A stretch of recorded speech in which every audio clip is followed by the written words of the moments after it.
उद्यापासून म्हणजे 7 जानेवारी ते 13 जानेवारी शाकंभरी नवरात्र ही सुरू होणार आहे. तर वर्षभरामध्ये 3 नवरात्र या साजऱ्या केल्या जातात. एक म्हणजे चैत्र नवरात्र, शारदीय नवरात्र आणि तिसरे म्हणजे शाकंभरी नवरात्र.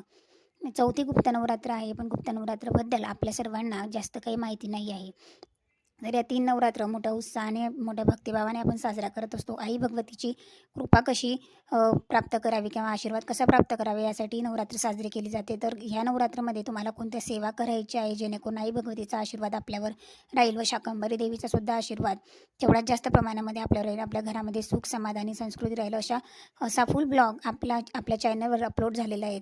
ज्यांनी कोणी चॅनलला सबस्क्राईब केलं असेल त्यांनी चॅनलला सबस्क्राईब करा आणि लवकर ब्लॉग चेकआउट करा. जेणेकरून उद्यापासून तुम्हाला होणाऱ्या सेवेमध्ये सहभागी होता येईल व जास्तीत जास्त सेवा करा. धनधान्य समृद्धी अशी कोणतीही गोष्टीची आपल्याला कमतरता भासणार नाही. धन्यवाद.